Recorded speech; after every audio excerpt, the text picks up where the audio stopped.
ភាគទី9ស្ដីពីតើត្រូវជីកកន្លែងណានិងធ្វើបែបណាឲ្យមានសុវត្ថិភាព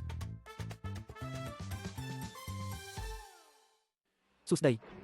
ខ្ញុំជាអ្នកទទួលខុសត្រូវផ្នែកសុវត្ថិភាពនិងនាំលោកអ្នកទៅជួបជាមួយមេត្តាការអប់រំសុវត្ថិភាពក្នុងភាគទី9ស្ដីពីការជីកកន្លែងណាឲ្យមានសុវត្ថិភាព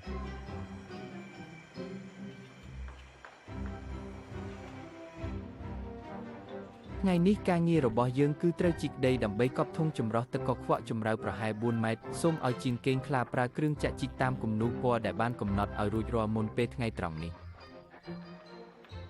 ប៉ុន្តែខ្ញុំគិតថាយើងគួរតែរង់ចាំមន្ត្រីសុវត្ថិភាពត្រឡប់មកវិញហើយយើងប្រជុំដាក់ផែនការមុនពេលចាប់ផ្ដើមការងារជីកដូចដែលធ្លាប់ធ្វើកន្លងមកនឹងល្អជាងទេ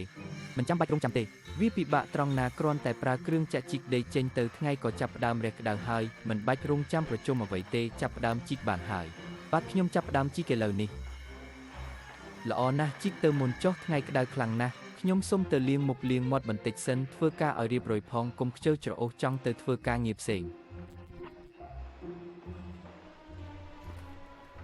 មិនបាច់បារម្ភទេបាទខាងនេះខ្ញុំជីកឲ្យខ្លួនឯងរឿងការងារជីកទុកចិត្តលើខ្ញុំបាន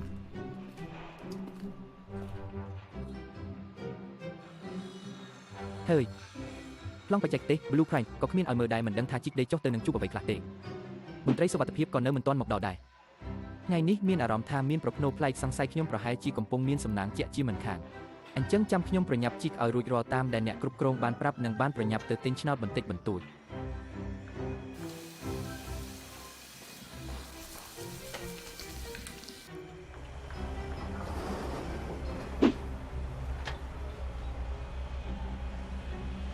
ថ្ងៃនេះគួរទិញឆ្នោតលេខអ្វីល្អទៅកាលពីយប់មិញក៏ផឹកស្រាបៀររហូតដល់យប់ជ្រៅដើម្បីអបអរសាទរថ្ងៃបើកប្រាក់ខែស្ទើរតែមិនទាន់បានគេងផងចាំប្រញាប់ជីកឲ្យរួចរាល់ហើយលួចទៅដេកបន្តិចនឹងល្អជាងហាងងុយគេងណាស់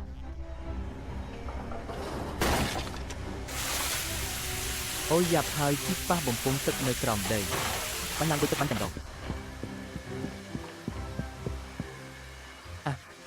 ហើយអ្វីមិនរងចាំប្រជុំដាក់ផែនការជីកជាមួយខ្ញុំមុន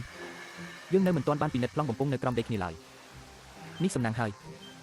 ជីកប៉ះត្រឹមតែបំពង់ទឹកបើជាបំពង់អគ្គិសនីឬបំពង់ប្រេងបំពង់ហ្គាសដែលងាយឆេះនោះនឹងរឿងធំហើយគ្រោះថ្នាក់ខ្លាំងណាស់ហើយអ្នកណាប្រាប់ថាជីកប៉ះបំពង់ទឹកហើយវាមិនរឿងធំនោះមើលនេះអ្វីអ្នកណាក៏បានទៅរកទឹកមកបន្តិចនឹងសំងំសាច់ដល់ពេលណាទៀតប្រញាប់ទៅយកទឹកមកលាងឲ្យខ្ញុំលឿនឡើងខ្ញុំសាកែវភ្នែកអស់ហើយមុនពេលដែលយើងចាប់ផ្ដើមការងារជីកយើងត្រូវធ្វើផែនការជីកព្រោះគ្រោះថ្នាក់ដែលកើតឡើងពីការងារជីកមានច្រើនប្រភេទហើយដែលសំខាន់មុននឹងជីកដីយើងត្រូវពិនិត្យប្លង់ឲ្យប្រាកដមុនថាក្រោមដីដែលយើងជីកមានបំពង់ទឹកទេបំពង់ភ្លើងបំពង់ប្រេងបំពង់ហ្គាសនៅក្រោមដីដែលយើងជីក